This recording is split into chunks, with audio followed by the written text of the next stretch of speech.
by the way, all Martha's behavior aside, can we talk about the fact that Andy was literally like, I'm gonna leave my mother's funeral because Martha's here? Andy! Get a backbone! Why are you leaving your mother's funeral? Why would it even come into your head that you should allow her to stay but you leave? That doesn't even make sense. You're supposed to be giving the eulogy for your mother. This heifer wants to show up and crash your mother's funeral, and your response is, I guess I better go now. Are you for real right now? Please, Andy!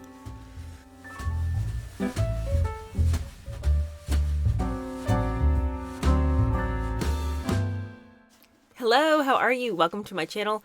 My name is Cheer Denise. We're doing Martha Stewart today. And if I don't finish Martha Stewart today, we will be finishing the book tomorrow. Look, you guys, we only have this much left. The rest of this is sources and notes and things like that. So we really have 20 pages left. Is that correct? Yeah, 20 pages. So let's get cracking. Last time we read, Martha had gotten her magazine, but she was not doing well as far as what people thought of her. Now, the magazine was doing fine, and that's the thing. What Martha puts out, people, the masses, love and enjoy. So nobody knows what's going on in the background. She's one of those very rare people, I think, who can put out amazing things, and she is so good at putting out something that people want that her real personality is hidden from view, and the way she really is has just failed to come out, I think. Now, I don't think that there's that many people who thought that she was this warm, loving, really maternal sort of person. I don't think people came to her because she was a personality that they liked, but they really liked what she did. But I don't think people realized that what you saw, this sort of coldness that you saw on screen, was because in reality, she wasn't just cold, she was depraved. In the way she would treat people and the way that she would use, abuse, manipulate, she seems to have zero conscience. And that statement's been made multiple times by different people in different avenues that she worked. If I have more than one person in my life saying, yeah, that girl doesn't have a conscience, I have failed miserably my job on earth. And, again, I say this about every celebrity and every person that we talk about. If somebody was to write a book about you and talk to all the people that you've ever known or interacted with, and the book became boiled down to all the things you ever did to interfere with people, or you said an unkind thing, or you just weren't as kind as you ought to be, that book could probably be pretty bleak, because all of us can think of instances in our life when we haven't conducted ourselves the way we knew we should. And all of us have had times where we're laying in bed at night and thinking, you know what, I didn't need to phrase myself that way with that person. Or I probably should have gone out of my way for so-and-so, and instead of thinking it was somebody else's problem. Or I saw that person, they were struggling, and I didn't lend a helping hand. So I think that all of us can look at our lives and think, ooh, I hope the summation of who I've been today was worthy of the life I've been given. So I'm not just trying to point a finger at her and be like, what a nightmare. Glad I don't have any problems. I mean, that's an unfair assessment. I'm just saying that the scale to which she was willing to screw people over is pretty foreign to me, and I'm sure pretty foreign to you. So let's finish this book off, and let's just... This book has just been a lesson to me that you just do not know people. They might be able to make a really, really pretty world, but that doesn't mean they're pretty people on the inside. All right, here we go. For Martha, 1991 was a very special year. Not only had she fulfilled her dream of starting her own magazine, but she'd come to a major milestone in her personal life. That August, as she was furiously working to turn out the next issue of Martha Stewart Living, America's Queen of Domesticity celebrated her 50th birthday, for the most part, alone. Despite all Martha's phenomenal career accomplishments, she was not the happy homemaker she publicly portrayed. Her life continued to be her work, which was one of the reasons why Andy had left her and apparently why there was no other man in her life. Her relationship with her daughter remained strained. She continued to squabble with various members of the Costera family. She trod over many of her close friends along the way, and they had dropped out of her life, and her battle with Andy was ongoing. To close observers, deep down, Martha was in the dumps.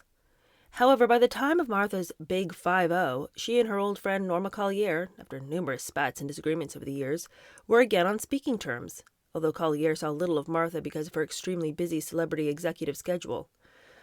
In 1988, when Collier turned 50, Martha had graciously called to wish her happy birthday and had given her a bouquet of roses.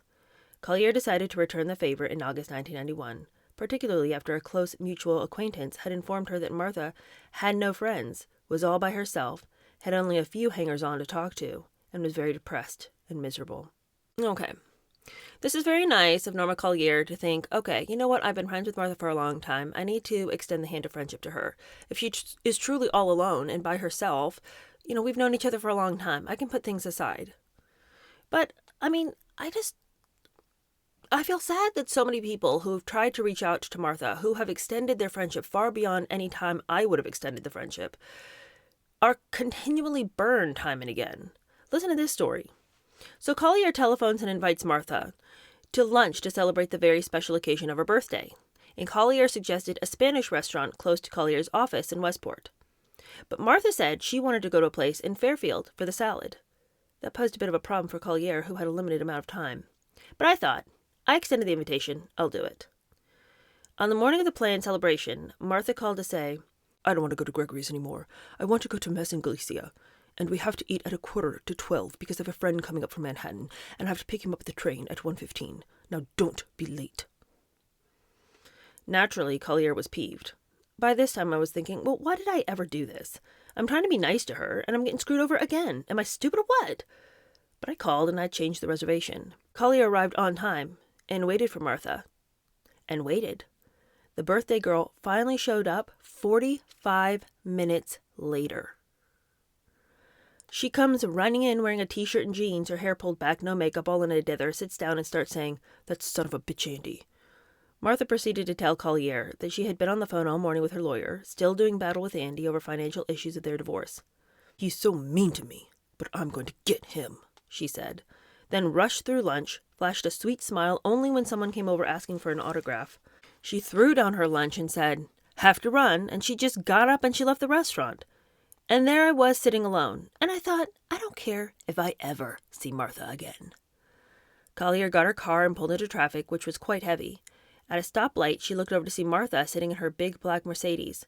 She was screaming into her car phone. I could see she was absolutely beside herself, extremely agitated. She didn't even notice I was next to her watching this crazed scene. Because she had lost so many good old friends, Martha had taken to surrounding herself mostly with sycophants. A few of them she would even put on the payroll of Martha Stewart Living. As one observer at Time Warner noted, as it often happens with celebrities, Martha had to have her handlers constantly around her to protect her and fawn over her and yes her to death. And a few began sucking off the Time Warner teat. Martha's closest pal, it appeared to many, was her personal and corporate publicist, Susan Magariano, an attractive, unmarried blonde PR wizard whose company, the Susan Magariano Agency, appeared on the masthead of Martha Stewart Living. The two met when Magariano landed a job in Crown Publishing's publicity department shortly after Entertaining was published. To hype one of Martha's subsequent books at a booksellers' convention in New Orleans, Magariano went all out, throwing a party for 2,000 guests in a building that she had had wrapped in white satin. A decade later, Magariano left Crown and founded her own firm with a client roster headed by Martha, Dominique Dunn, New York hairstylist Frederick Fekkai, who gained fame in 1993 by clipping Hillary Rodham Clinton's mane, Elizabeth Tilberis, the editor of Harper's Bazaar, and the Hard Rock Cafe, among others. When the press attacked Martha, and that became increasingly common in the 90s, it was Magariano who defended her and put out the fires. When Martha needed a publicity fix, it was Magariano who planted gossip column items or made anonymous positive responses to negative stories. But her forte was arranging for big-time coverage, such as a mostly flattering October 1995 cover in People, another Time Warner publication. That piece, headlined "The Real Martha Stewart," exemplified what Magariano could do, and the clout she wielded. Susan set it up for Martha, and then tried to control People's coverage from start to finish, a Time Warner magazine executive asserted.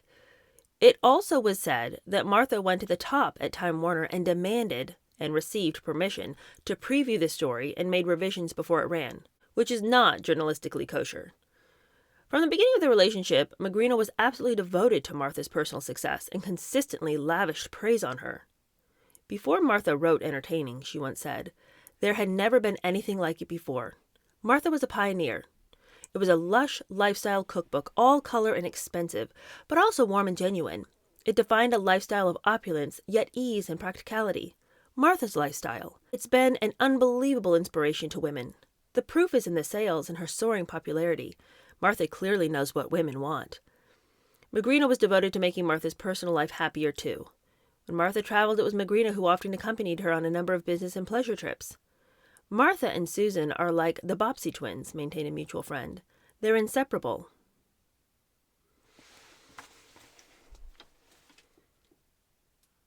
I don't want to put out ideas that are unwarranted. I just want to suggest something. Martha has, over time, and through various statements here and there, seems a little as though she favored women over men. And up to this point, it's been more like she's been inspired by women. Like, she will see a really beautiful, successful woman, and she will aspire to what that woman has. And we can all understand that. We've all had that in our lives where we see another woman and we think, man, she's really got it together. That's inspirational to see somebody who really seems like they got their ducks in a row. Okay, but I'm not talking about that. I'm thinking back to that comment that she made to a college friend in which she said, why don't we pretend that we're gay so that we don't get jumped by these guys over here? They'll back off. And this was like in the 1960s. Not like a thing that, everybody was talking about or trying out. At least at the time when she was in college at a sort of conservative place. All I'm saying is that this friendship with Susan is interesting to me. She can't seem to keep a man in her life, but she has no trouble keeping Susan around. What's that about, you guys, is all I'm saying. Now, so they're inseparable, says a mutual friend. For instance, when Martha needed to get away for a breather over Christmas 1991, the end of her hectic first year of running the magazine, Magrina went along as company. Their destination was St. Bart's, the Caribbean playground for the rich and famous. There, Martha was a guest at a bizarre New Year's Eve party thrown by advertising mogul Charles Saatchi aboard his yacht. It was a very discreet affair, because only those who came dressed as the opposite sex were permitted on board, and privacy was important because a number of the prominent guests were gay or lesbian and were still in the closet. Saatchi promised there would be no publicity. That evening, Martha partied with Barry Diller, David Geffen, Jan Wenner, Fran Lebowitz, Diane von Furstenberg, Quincy Jones, and Kelly Klein, whose designer husband, Calvin Klein, declined the invitation because, as one participant later told the New York Post, Calvin's smart. He wouldn't be caught dead in drag. As Martha was tanning in St. Bart's, the trade publication Media Week toasted her success in New York, declaring, "Forget that Martha's described as a harridan. Forget that she calls buyers of her Kmart distributed housewares K-Martians. She still puts out one hell of a magazine."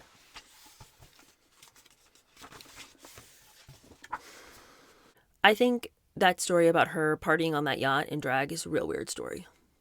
I think it's real weird. And I think that the fact that she has no man in her life, but that she has this woman that hangs on to her all the day long, who's supposedly her PR agent, is real weird. Look, she's an adult woman. She can do what she wants. But I think that the fact that she hates men so much, she just does. Like, everybody has said that about her. Like, she's a real man-hater. I think it's, I just think it's notable that she now has this woman who goes everywhere with her. And it's weird to me to think of somebody vacationing with their PR agent so constantly and continually. But there's nothing more there. It seems interesting. Okay, since Andy left Martha 6 years earlier, his career had also undergone drastic changes. In 1988, he sold Stewart to Bory & Chang, which had been undercapitalized from the start, but stayed on with the company for another 4 years as the salaried chief executive officer and publisher. While he actually owned only about 20% of the publishing house, he came away with a significant chunk of change from the multi-million-dollar sale. He also started running Chanticleer Press, which published nature field guides, and for a time he oversaw the operations of both companies. By the early 90s, Andy was worth 7 figures and was financially comfortable, but he had nowhere near the monetary resources, nor did he lead the glamorous lifestyle of his former mate. Andy's personal life had changed dramatically, too. In July 1992, he and Robin Fairclough had quietly become engaged after what friends described as sometimes rocky on-and-off romance. There were several periods when they had an intense relationship and several periods when they had no relationship whatsoever, one confidant said. There was a point when Robin moved to San Francisco and another when she went to Iowa to study. During those times, and even when they lived near each other, they went out with different people. It was not always an exclusive, steady relationship. But they both felt strongly about each other, and eventually they came together for good. Another friend said Robin knew it would be difficult living in Martha's shadow. That's why she had qualms about marrying Andy. But on May 15th, 1993, a sunny Saturday, Andy and Robin were joined in holy matrimony in a simple ceremony performed by a justice of the peace. Some 75 guests, including friends of Andy's dating back to his days at Putney, were present for the nuptials, held at the quaint Four Columns Inn, not far from Andy's Vermont farm, where the couple were to live. Hors d'oeuvres were served outdoors, and the guests sat down to dinner in the dining room. It was a romantic and beautiful setting that Martha would have been proud of. In fact, the security was tight that day because the lifestyle queen's specter hung over the ceremony and celebration. Because there still were a number of unresolved financial issues pending between Martha and Andy. Because their level of mutual acrimony was at as high a boil as ever. And because Martha had made it clear that she hated Andy and Robin with a passion, the bride and groom and some of their guests were fearful that the woman who had written the book on weddings might make a surprise appearance. "I'm still afraid of her constant anger," Andy told one of his chums just before he placed the ring on Robin's finger. "Any way she can mess up my life, I think she'll do it." He also told friends that Martha continued to haunt him long after the initial odd and scary events that occurred in the year or so after their split. He said he and Robin had been plagued by telephone calls and were forced several times to change their numbers or get them unlisted. They could never identify the caller. For a time, Andy lived in a small house in Redding, Connecticut, and he'd spotted Martha cruising by. Martha also was seen driving slowly by Robin's Westport apartment. With all that as background, several of Andy's pals volunteered to stand guard at the wedding, just in case, keeping their eyes on the inn's driveway for any sign of Martha's black Mercedes 300 SDL Turbo, or her black Ford Lariat pickup, or her black Chevrolet Suburban. But Martha never made a showing, and the celebration went off as scheduled. She did, however, make an unexpected and unwanted appearance at an unhappy Stewart family gathering later that same year. Almost 6 months after the joyous wedding, Andy's mother, Ethel Stewart, who was in her 80s, died. At the time of her passing, on November 5th, 1993, Andy and his sister placed a notice in the New York Times that underscored how deeply they had felt about her. They described her as beautiful, elegant, strong, creative, wonderful, spiritual, and witty, and made mention of the fact that she was a lifelong student of Christian Science and mother of the Third Church of Christ Scientists, New York City, and the Mother Church. The death notice noted that her unique and dignified presence was felt by many on Madison Avenue. Her wisdom and loyalty were cherished by all she knew. Her love of beauty and of the city will be expressed by the planting of trees in Manhattan. About a week after her cremation, friends and family members gathered in Ethel Stewart's small apartment on East 63rd Street to pay their respects. Andy, who planned to offer the main eulogy at the informal service, was standing in the crowded living room chatting with other guests when he suddenly looked up to see Martha, who had not been invited, march into the apartment with her mother and sister Kathy Evans in tow. Robin, who was standing next to Andy, gripped his arm tightly when she saw Martha, shocked that she had actually made an appearance and fearful she might cause a scene. While everyone was dressed conservatively for the solemn occasion, Martha, who had closets full of conservative Armani, arrived wearing what a number of those present thought was an inappropriate miniskirt. She's 50, by the way, which I think is just an inappropriate thing to wear at the age of 50. A miniskirt? Really? I mean, just put some clothes on, especially because it is a funeral. She brushed off an attempted greeting by Andy, who was visibly shaken by her appearance, and angrily demanded to know, "Why didn't you invite me?" Later, Andy told a friend that day that the only thought running through his mind at the moment was that Martha had rudely hung up on his mother the last time they had talked, not the first time she had treated Ethel Stewart shabbily. Andy hurriedly conferred with his sister. He told her that Martha's presence had made him physically ill, that he feared misbehavior on her part, that he didn't think he could speak as planned, and that he thought he should go. She was emphatic. Martha, she said, should be the one to go. But when she asked her to leave, Martha refused. Meanwhile, Andy greeted Martha Sr. and Kathy Evans, both of whom he had always liked. To others present, the two women appeared embarrassed and confused by what was happening. Apparently they had accompanied Martha to the gathering with the understanding that she'd been invited. As one guest said later, they just had no idea they were intruding. Finally, because Martha's presence had become so uncomfortable for Andy and his sister, a relative persuaded Martha to leave, and she stormed out without ever offering her condolences to Andy. A family friend described Martha's actions that day as revolting. Yeah, 'cause it is. Who shows up to this remembrance gathering? and decides that they're going to confront their ex and be like, why didn't you invite me? Knowing full well that you treated the woman like junk, so why should he? But also, you're not together anymore. Now, in a peaceful divorce in which both people are like, we need to go our separate ways, I don't think it would be out of the realm of possibility for an ex to show up at a funeral. When my mom died, my ex-boyfriend came to the funeral. I didn't think that I needed to extend an invitation. He knew that it had happened and he came, and that was all fine. You know, I was already engaged to my husband and it wasn't a big deal. And I wasn't upset at seeing him there. I really appreciated that he came to the funeral. But in a situation like this, what in the world? Why in the world would you ever show up to an event that you had not been invited to when you have such a tumultuous relationship with the person whose loved one has died? But see, that's the thing. Martha doesn't care about other people. She doesn't think about other people. Not even a little bit. It never would have occurred to her. All she saw was that she had been slighted, that he had not invited her. And yeah, she was married to him for almost 30 years. So maybe she felt like, I have every right to be here. She was my mother-in-law. But when you chose to break up with Andy, you're also choosing to break up with the people in his life. That's just the reality. You can't decide to also maintain ties to his family. She didn't care about the fact that his mother had died. She wasn't grieving that. What she saw was another opportunity to make it seem as though he had slighted her. Another opportunity to pretend to be the put-upon victim. He's always so mean to me. He didn't even invite me to his mother's funeral. Well, you didn't want to go. If the two of them had been together still and the woman had died, Martha would have shrugged off and been like, well, you know, I've got something to do. I've got another book tour I need to be on. And she wouldn't have gone. It would have been like, fiddly dee, you've got this one, right? But because it's just another instance where she could manipulate the story to others, he didn't even invite me to the funeral. That's the only reason she came. And then she could say, and then he had me escorted out. He actually had one of his friends tell me I couldn't stay. But by the way, all Martha's behavior aside, can we talk about the fact that Andy was literally like, I'm going to leave my mother's funeral because Martha's here?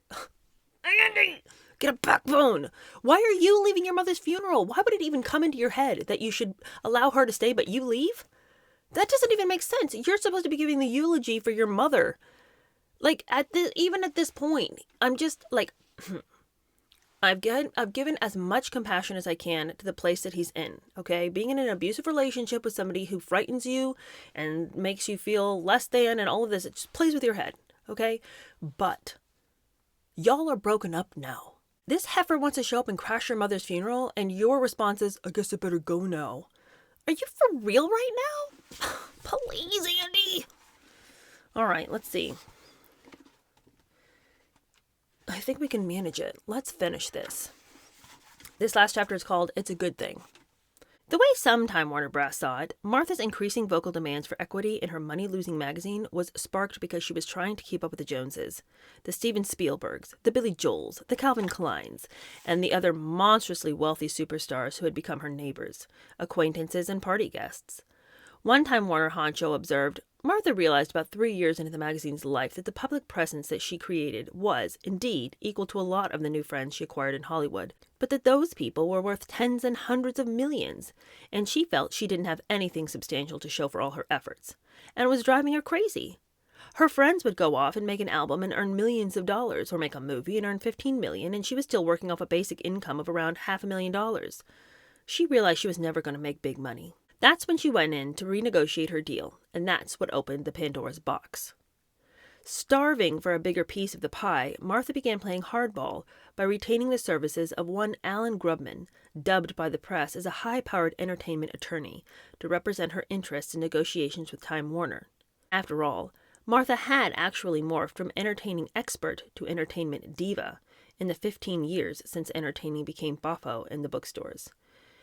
Of Grubman, she once said, bringing in someone who had not grown up with me was the best thing I did because people who knew me before just considered me good old Martha. Really, even the Time Inc. people. From day one, Alan knew what I was. A star. He looked at me from the standpoint of this level up here instead of down there. Alan is the king of schmooze. And then, when you see him negotiate, you know that the schmoozing is, in his words, foreplay.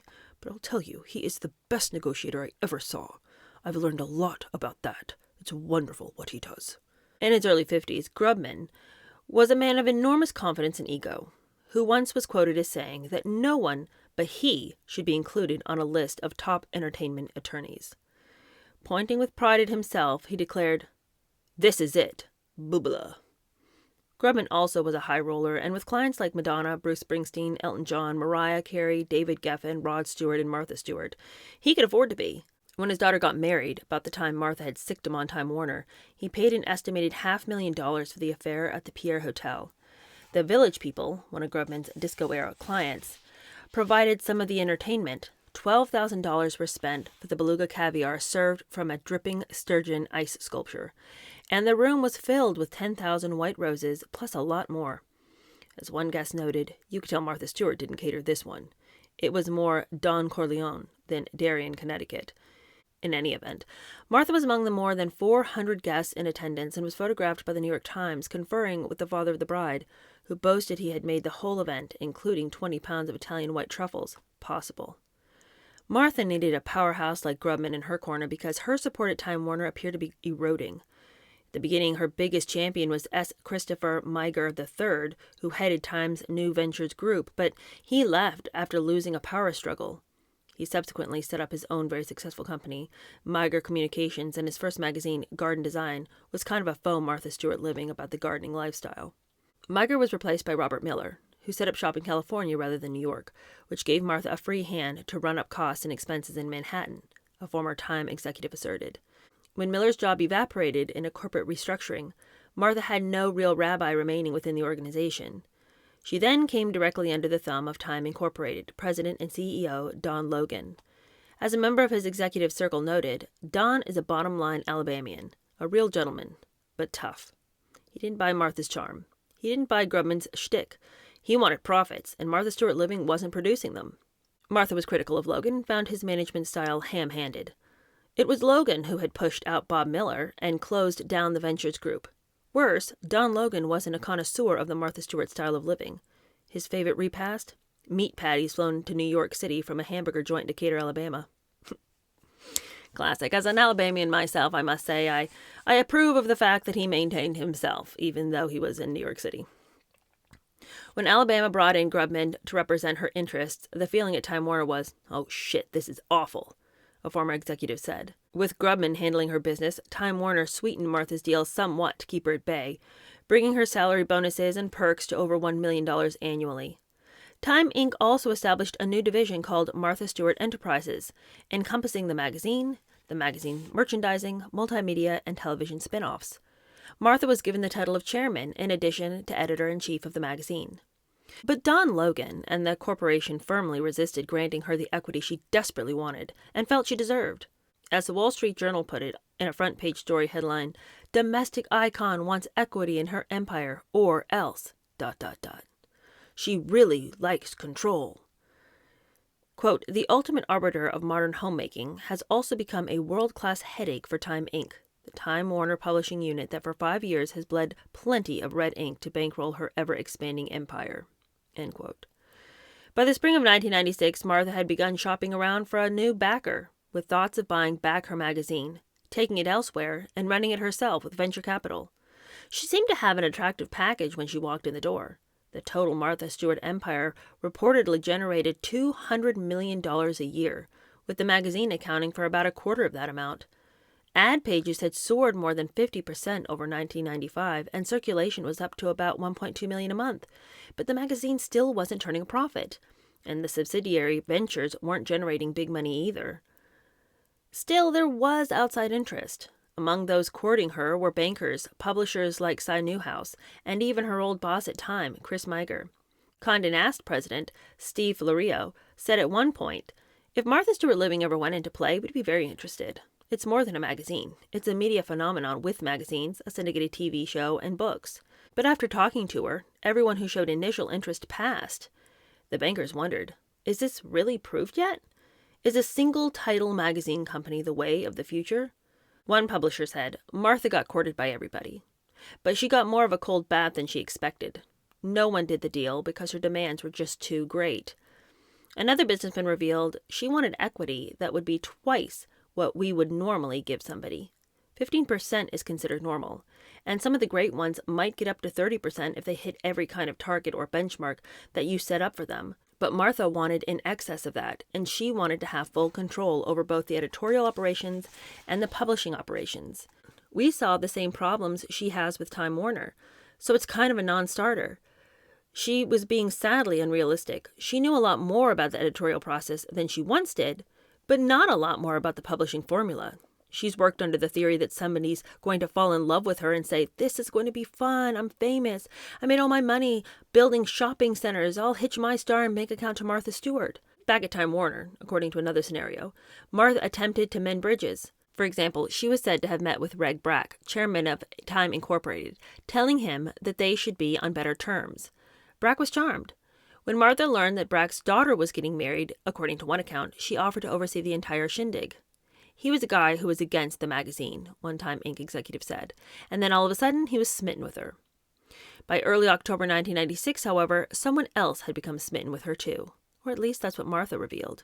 She claimed she'd found an outside backer who was involved in secret negotiations to end her troubled relationship with Time Warner and take over full control of her operations. The $64 question for anyone who goes into business with her is, when does the American public catch on that Martha Stewart is a bit of a sham? Said a former high-ranking Time Inc. official. If she's not making much money today, which she's not on a huge amount of revenue that probably approached $60 million in fiscal 1996, then is there ever going to be any real profit in all of what she does? In January 1997, after more than a year of sometimes tedious discussions and hardball negotiations, Martha cut the umbilical cord that held her to Time Warner by agreeing to pay upwards of $75 million for control of her magazine and subsidiary operations. As part of the deal, Time Warner got to keep a piece of her action, under 20%. By the end, Time Warner was happy to see her go, although Don Logan maintained, "We didn't want out, Martha wanted out. She wanted to be in control of her own destiny." Martha boasted that she didn't have to borrow a penny, using what she called internally generated funds to get back her baby and fly solo. She named her new company Martha Stewart Living Omnimedia, an umbrella for all of her related ventures. The magazine, the books, a new syndicated TV show, a new syndicated newspaper column called Ask Martha, a catalog mail order operation called Martha by Mail, new endorsement deals with her first corporate sponsor Kmart, and with Sherwin-Williams Paints, and even the $25,000 a pop she charges for personal appearances. "It's mine," Martha declared triumphantly. "I can control very clearly what I want to do and where I want to go." One of Martha's assertions to a reporter boggled the minds of associates. "I'm not out to make a buck," she declared with a straight face. She's not out to make a buck? What? Well then, Martha, what'd you do this for? What a stupid thing to say. Of course you are. Of course you are. And quite frankly, so what? Like, nothing bothers me more than the stupid lie that needn't be told. Right? We don't need to be lying at all. But how many times have I told you, and how many times have we talked about people who lie to us for no apparent reason? You don't need to tell me that lie. I'm okay if you want to make a couple of bucks, okay? I'm okay if you wanted to be at the top of your empire. That's not a sin. You feel like you're the creative force behind all of this. And granted, she had like more help than you could ever imagine. But in her mind, all of this is her genius. Okay, well then, if that's really what you believed, why wouldn't you want to be in charge of it? I don't think any of us begrudges her wanting to make money that she thought was owed to her. This is like, this reminds me of like when Megan says to us, "I never Googled Harry. It was never a thought in my head to Google him." So what if you did, though? Who cares? I would have. If I thought I had a date with a prince, I'd have Googled him. If I really had, like, no idea who this person was. But I got wind that he was a prince, and I never had known it. I'd Google the man. And who in the world needs Martha Stewart to say, "I didn't do it to make a buck"? Well, what'd you do it then? Why? Who cares? Who cares if you wanted to make some money? Don't we all want to make some money? I mean, is that like a big sin? Around the time Martha was making her new big deal, she'd become embroiled in another bizarre skirmish with Andy. This time over his ability to father children. It began in late summer of 1996, when Liz Smith published an item in her nationally syndicated gossip column trumpeting a forthcoming cover story in the October McCalls. Smith reported that the queen of home planning and gracious living, the glamorous domestic deity, had revealed, "The only regret I have in my entire life is that I don't have more children. That is a very serious regret. My husband had cancer that precluded him from having more children, and I didn't want to adopt. It was stupid. I'd give anything to have a son right now. Martha, of course, never disclosed to McCalls that she long ago decided not to have more than one child, nor did she reveal that she had a hysterectomy, while her biological clock was still ticking. When Andy heard about Martha's statement, he was furious. I've never seen him so livid, a close associate said. Andy's cancer in the late 70s never precluded him from fathering children, and Martha knew that. She's still so angry with him and clearly jealous of his happy life with Robin. All of us who knew the real story were shocked and horrified when we read Martha's words and wondered how she could be so evil to say something like that. Andy consulted an attorney about taking possible legal action against the magazine and Martha. At the same time, he spoke with Sally Coslow, the editor-in-chief of McCall's, and demanded a retraction, which was refused. Refused? The man knows if he can have kids or not. He also knows if his cancer precluded him from having children. For Martha to lay on Andy the fact that she doesn't have kids, but exclude the part of the story where she had a hysterectomy, is classic Martha. But the McCalls would be like, oh, so you say you can't have kids? Yeah, but like she said you couldn't, so sorry. What kind, shame on McCalls. I mean, really and truly. That the actual character in the story is like, hey, that's not true. I had hip cancer. Like, I can still have kids. They'd be like, yeah, but no, we're not going to change that part of the story. Thanks for asking, though. Bye. Coslow, who said that she stood by editor Gail Collins' story, told him that he could write a letter, which might be published. And she also requested medical proof regarding his claim. Yeah, you're going to need to hand over those medical records, though, because Martha said you couldn't have kids. Sorry. One concession on Coslow's part was that she hadn't realized until Andy told her that there had been a 12-year gap between the time Alexis was born and the time of Andy's cancer. Plenty of time for Martha to have had another child if she'd wanted one. In a letter to Coslow in mid-September, Andy asked for, but was refused, a full prominent correction. Could it be, he wrote, that you fear the consequence of Martha Stewart's rage? In the letter, he called Martha's statement utterly false. I had cancer, it was cured, and it in no way interfered then or interferes now with my ability to have children.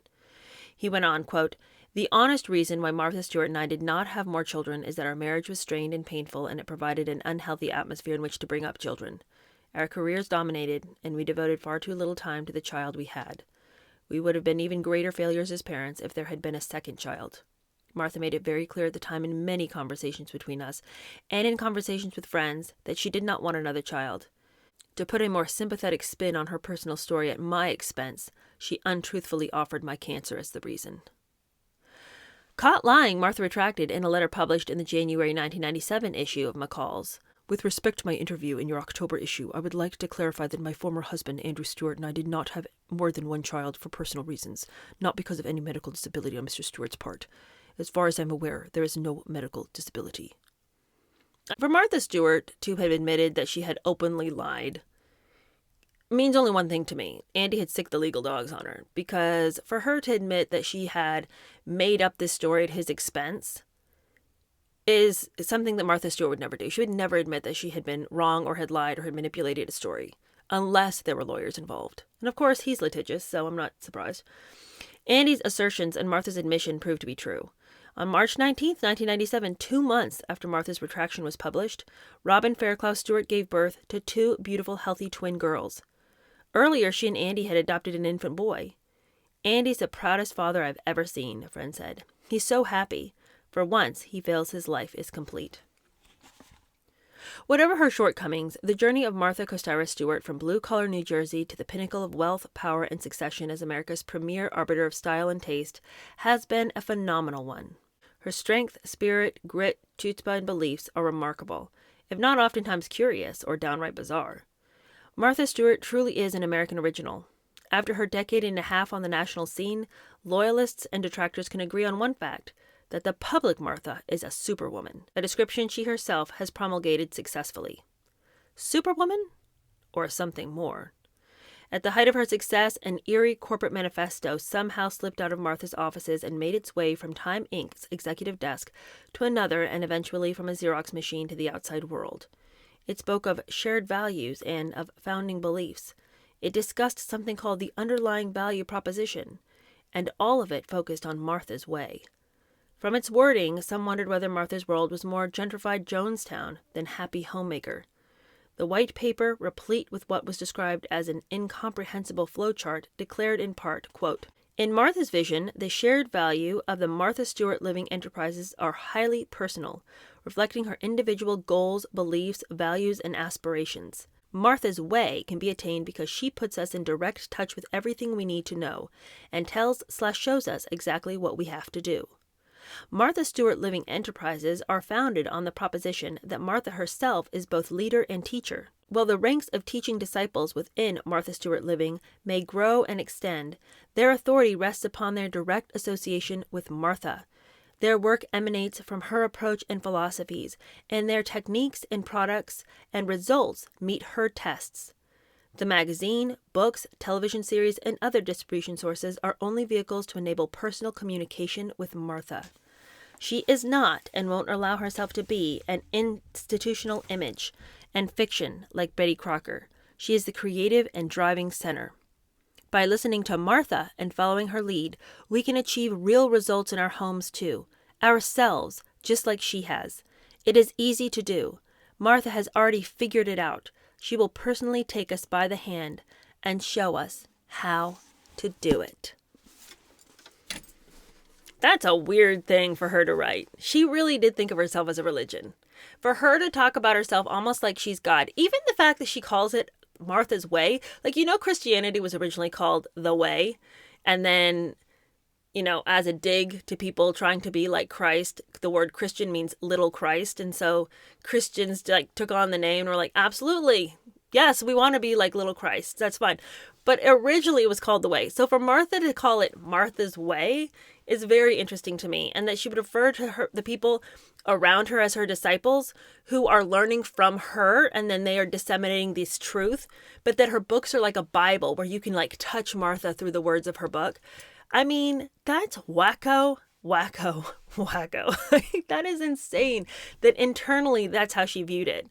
And of all the things we've read, that's, I think, something that shocks me the most, that she didn't think of herself as just somebody who knew how to put a nice centerpiece together, but that she looked at herself almost like some kind of deity.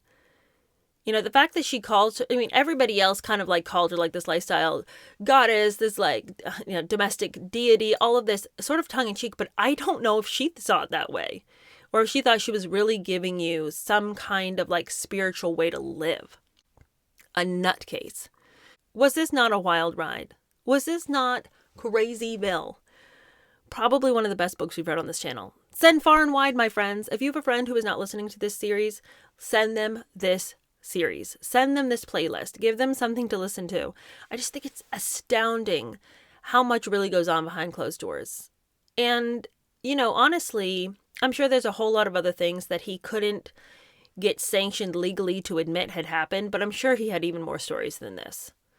But, you've got to just tell the stories that you can get away with telling without the lawyers coming and barking down your throat. So, but this is such a wild ride that I'm sure that we're still not even getting all of it. I'm sure that there's plenty of other, I'm sure that down the road, there will be another book that's written about Martha Stewart where we get even more. Thank you guys so much for hanging out with me on this book. I so loved hanging out with you guys in the comments and seeing what you guys thought. Wild ride. Thank you so much. We're still trying to decide what our next book will be, but I'm by no means going away. I'll just be putting out some reactionary content from now until I find my next book. All right, talk to you guys soon. Bye.